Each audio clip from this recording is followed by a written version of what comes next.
In this video, we will discuss about female Marchantia. In the earlier videos, we have discussed morphology of Marchantia thallus, anatomy of Marchantia thallus, and male Marchantia. Now, this is the thallus of Marchantia, dichotomously branched. This is its mid-dorsal groove. These are rhizoids. On this thallus are borne stalk and disc-like structures. This whole structure is called as Archegonium-4. Now this is the stalk of the Archegonium-4 and this is the receptacle or disc of the Archegonium-4. So Archegonia, they are born here on the structure that is on the receptacle of the Archegonium-4 and its stalk is about 2 to 3 inches in length. Now Archegonia, they are born on the upper surface of the disc of the Archegonium-4 and its shape is just like umbrella. This is showing convex shape and this is just like umbrella. We can see here these are again discs and stalks of Archegonium-4s present on the Marchantia. This is the thallus on which these are born. Now we can see here the structure. Now these are the rays, green rays, almost 9 rays are present. And in the young situation, this is umbrella shape. But in the mature state, this become like star shape. Now this is star shape. And when it is like this is umbrella shape. So we can see these are the rays, present 9 rays almost. And this is the disc. And this will be having Archegonia. Now if we cut longitudinal section of this Archegonium-4, we can see the structure. Now this is the stalk of the Archegonium-4 showing structure similar to the anatomy of the Marchantia thallus. This is the assimilatory zone having barrel pores and this is the storage zone, then rhizoidal zone, rhizoids. So this anatomy resembles with the Marchantia thallus which we have previously discussed in the Marchantia anatomy. And this is the disc part. Again, this is having a assimilatory zone and this is the storage zone. And this is the ray like we discussed. It has rays, right? So this is the ray part of the Archegonium-4 disc. And underneath this receptacle of the Archegonium-4 are present Archegonia. Now these are Archegonia. These are flask-shaped structures.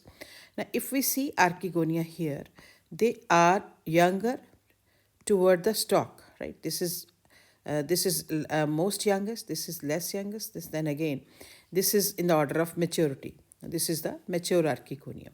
So older, they are present toward the ray-like structure or they are away from the stalk, and younger, they are present toward the stalk. And first they develop on the upper side of the disc like this. Then this disc will get inverted and they will come downwardly. And this group of Archegonia, which is present underneath the receptacle of the Archegonium-4, is covered by a curtain-like covering, which is two-lipped structure. So this is called as Periketium, right? This is Periketium. This is the ray part. This is the disc of the Archegonium-4. And this is the curtain-like covering called as Periketium. And each Archegonium, again, has a covering, right? This is called as Perigonium. Now this is Perigonium, which is being produced from the disc of the Archegonium-4. So this is Perigonium and this covering is called as Periketium. I hope this is clear. These are rays. This is Perigonium.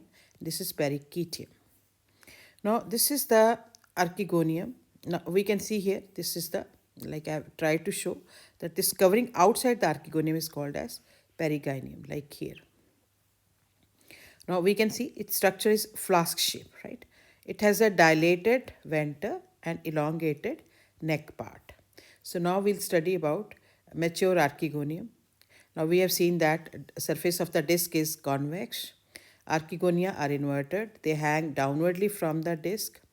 Each group of Archegonia is enclosed within a two-lipped involucre called as Periketium, right? This is Periketium. Now, structure of mature Archegonium. If we see the structure of mature Archegonium, this is flask shape. This dilated part is called as venter and this elongated part is called as neck. Now this dilated part, which is called as venter, this is attached by a multicellular stalk.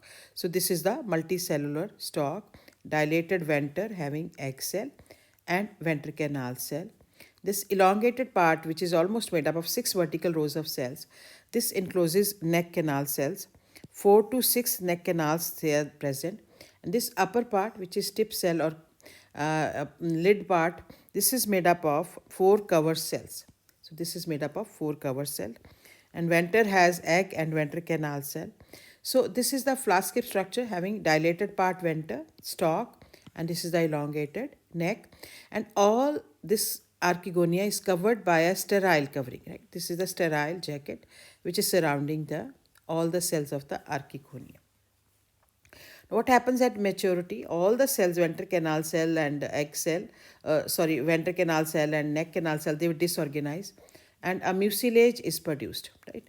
Now cover cells, they will open up because when this imbibes water, this will swell up and this mucilage will come out and this has certain chemicals. So this is called as chemotactic attractions. So at maturity, neck canal cell, venter canal cell disintegrate or disorganizes and mucilage is produced.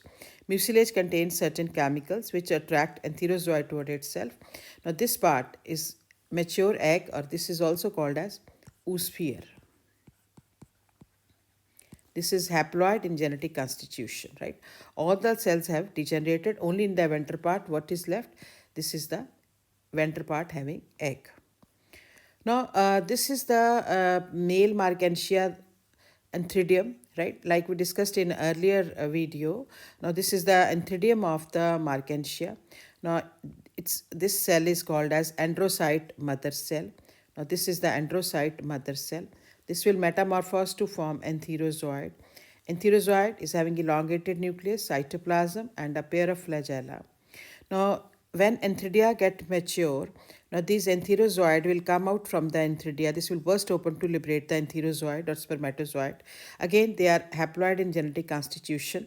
Now, these enterozoid now will reach toward the neck of the archegonium, where mucilage is coming out and this has certain chemical attractant. This will attract the enterozoid or sperm toward itself. Now, they will travel, but only one will fuse with the egg cell. So, egg cell is haploid. This is also haploid, right? When they reach and they will fuse with the egg cell, and this fusion of egg and enterozoid, this is also called as fertilization. Now, like said, this egg is also called as oosphere, and after fertilization, this will become oospore. That will be diploid in genetic constitution. So, fusion of enterozoid and egg cell is called as syngamy or fertilization, right? So, they fuse to form a diploid structure called as zygote or also called as oospore. This is also called as oospore. Right here again, oospore, right? Now, after formation of the zygote, fertilization has occurred. After formation of zygote, zygote will start undergoing mitotic cell division. Like this will divide into, then into 4. So this is the first cell of the sporophytic generation. Now this zygote here will develop into sporophyte or sporogonium, right? Because zygote is diploid, so this will be also diploid in genetic constitution.